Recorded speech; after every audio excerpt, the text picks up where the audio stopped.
My life was quiet and measured, like the calm flow of a river. I had a job at the local library which brought me pleasure, and every evening I would return home to my husband Louis. We had been married for 10 years, and although our relationship wasn't without its challenges, it was solid, built on trust and mutual respect. Everything seemed so familiar until Carlos burst into our lives. Carlos, an old friend of Louis, had always been somewhat of a mystery to me. They had met in university, but then their paths diverged, and Carlos moved to another city. Louis rarely spoke of him, and I only occasionally heard about his successes in business. So when Louis told me that Carlos was moving to our city and would be staying with us for a while, I reacted with mild surprise, but nothing more. On the day of his arrival, Louis asked me to meet Carlos as he was delayed at work. I agreed without hesitation, thinking it would be a simple formality. When Carlos pulled up to our house, I smiled at him, trying to appear welcoming. We hadn't seen each other in a long time, and I was glad for the chance to reconnect. Carlos was just as I remembered him, tall, confident with that easy smile that could disarm anyone. But something was off. I noticed something new in his gaze that made me tense up. It was a subtle feeling, like a sudden chill wind sweeping through the room. We sat in the living room. I offered him coffee, and we began to talk. He spoke about his work, about how he had long thought of returning to his hometown. His words were familiar, but there was something behind them that I couldn't immediately grasp. With every word he spoke, I felt a growing unease. It was hard to pinpoint where this feeling came from, but it grew with every minute. I tried to rationalize it. Perhaps it was due to his long absence, or the fact that we had both changed over the years. But something inside me suggested it was something else. There was something in his eyes that I couldn't ignore. When Louis finally returned home, I felt a sense of relief, as if his presence could dispel the strange tension. But when the three of us sat down for dinner, I found that I couldn't take my eyes off Carlos. Every gesture, every word he said, seemed to carry a hidden meaning. Louis noticed nothing. He was happy to see his old friend, while I tried to act as usual. But inside I was in turmoil. That night, I couldn't sleep for a long time. I lay in bed listening to Louis' steady breathing, trying to understand what was happening. Why was I reacting so sharply to Carlos's presence? I tried to convince myself that it was just fatigue, but my heart told me otherwise. His words, his looks, kept spinning in my head. I knew that this encounter would change something in my life, but I couldn't yet grasp how much. It all started that day when Carlos arrived in our city. His arrival was the drop that stirred the calm waters of my life, forcing me to look at it differently. A few days passed, and I tried not to give too much importance to my feelings, attributing them to the usual anxiety of meeting someone from the past. But the strange sensation inside me didn't go away. Instead, it intensified with each passing day. I noticed that I was thinking about Carlos more and more, recalling his words and glances, as if they were more than just friendly gestures. One evening, Carlos invited Louis and me to dinner at a cozy restaurant on the outskirts of town to celebrate his return. I hesitated, not wanting to go, but Louis insisted. He was happy to see his old friend, and I didn't want to spoil his mood. That evening, I dressed with particular care, not fully understanding for whom I was doing it, for my husband or for Carlos. The restaurant was quiet, a cozy place, where we could enjoy each other's company, without being distracted by outside noises and conversations. We sat at a table by the window, with a view of the night city lit by streetlights. The conversation began easily and effortlessly. We laughed, reminiscing about old stories. Louis talked about his work plans, and Carlos listened attentively. But I felt his gaze linger on me too often. It was like a light touch that made me uncomfortable. When Louis stepped out briefly to take a phone call, I felt the tension suddenly rise. I was left alone with Carlos, and the silence between us felt deafening. He looked at me and, leaning slightly closer, quietly said, "Helena, I've been wanting to tell you something for a long time." His voice was soft, but there was a determination in it that made me tense up. I didn't know what to expect, but I already felt something irreversible coming. "Carlos," I tried to interrupt him. "Please don't." But he continued, ignoring my words. "I can't keep silent anymore. Since I saw you again, I realized I never forgot you. What I feel is more than just friendship, and I think you feel it too." These words stunned me, like a bolt from the blue. I stared at Carlos, unable to speak. Everything I had been feeling over the past few days suddenly became clear and frighteningly real. I did have feelings for him, but I was afraid to admit it even to myself. These feelings disrupted the harmony I had built for years. I knew that if I uttered a single word now, I would destroy everything I held dear. Louis returned to the table, and the tension in the room abruptly shifted to forced cheerfulness. I tried to behave as usual, but inside I was trembling. I avoided looking at Carlos, fearing he would see in my eyes the emotions I was desperately trying to hide. The entire evening passed in a strange mix of strained politeness and inner turmoil. We returned home, but I felt like a stranger. My heart was in turmoil, and I knew that things couldn't go on like this. That night, I couldn't sleep again. Thoughts of Carlos, his words, his gaze, wouldn't let me rest. I kept thinking that this was all wrong, that I needed to stay away from him. But I already understood that once a spark of attraction ignites, it can't simply be extinguished. It grew inside me like a fire, just waiting for a drop of oil to flare up again with renewed intensity. After that evening, I decided that I needed to keep my distance from Carlos.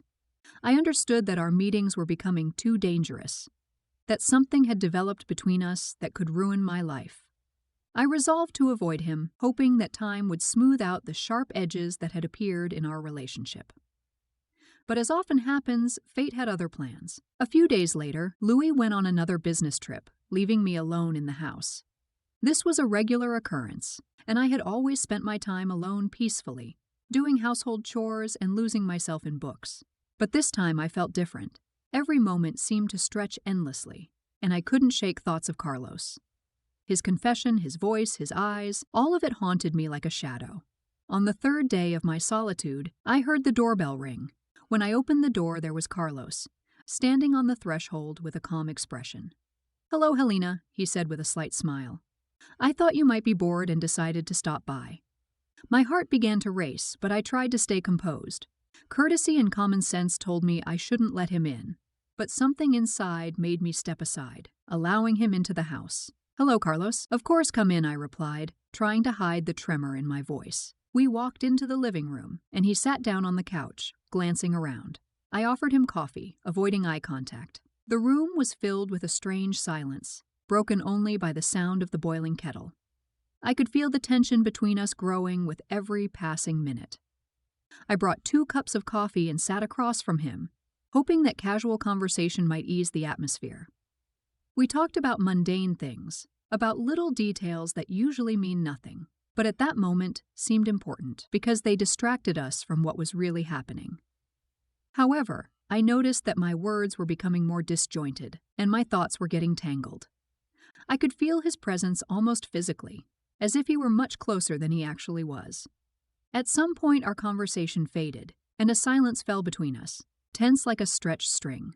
Carlos suddenly stood up and approached me, stopping just inches away. I looked up and saw that he was gazing at me with such depth and seriousness that it took my breath away.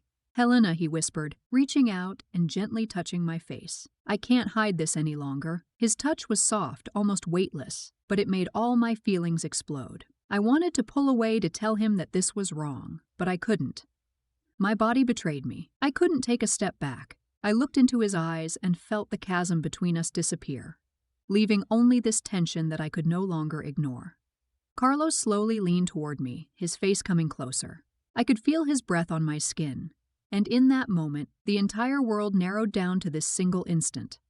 I knew I should stop, that this would destroy everything I had, but I couldn't. My heart was pounding so hard it felt like it would burst from my chest. And then he kissed me. His lips touched mine gently, but in that touch, there were so many unspoken emotions that I lost the ability to think. In that moment, everything that was wrong, that seemed impossible, vanished. All that remained was this feeling, a feeling that consumed me completely. When our lips finally parted, I felt something inside me collapse. I looked at Carlos and saw that he felt the same. We stood in silence, realizing that we had taken a step from which there was no turning back. That kiss marked the beginning of something new, something dangerous and inevitable. Carlos stepped back, as if giving me time to collect myself. I felt my hands trembling, and I tried to gather my thoughts, but they scattered like leaves in the wind. I knew that this moment had changed everything. The days after that fateful kiss turned into a torturous struggle with myself. I tried to return to my usual life, but nothing worked. In every glance Louis gave me, I saw the reflection of my guilt. Every touch from him reminded me that I had betrayed his trust.